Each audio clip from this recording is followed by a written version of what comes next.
সবচেয়ে কম শাস্তি দেয়া হবে রজুলুন ইউদাউ ফি আখমাসি কদামাইহি জামরাতান ইয়াগলি বিহি দিমাগু।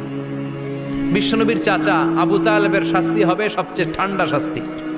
জাহান্নামে যত শাস্তি আছে সবচেয়ে নরমাল, সবচেয়ে আরামদায়ক শাস্তি হবে বিশ্বনবীর চাচা আবু তালেবের শাস্তি। কারণ আবু তালেব যদিও ঈমান আনে নাই, কিন্তু বিশ্বনবীরে ভালোবেসেছে। ওইটার জন্য কিছু গ্র্যাটিস আছে না নাই?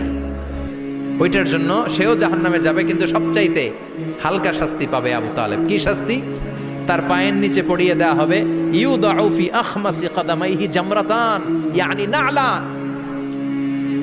দুইটা জাহান্নামের জুতা তারে পড়িয়ে দেয়া হবে, ইয়াগলি বিহি দিমাগু।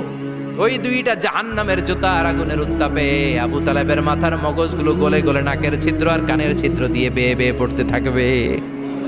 খুলুদ ফিন্নার, আজীবন আজীবন তার এটাই শাস্তি। এটা হচ্ছে সবচেয়ে ঠান্ডা শাস্তি, সবচেয়ে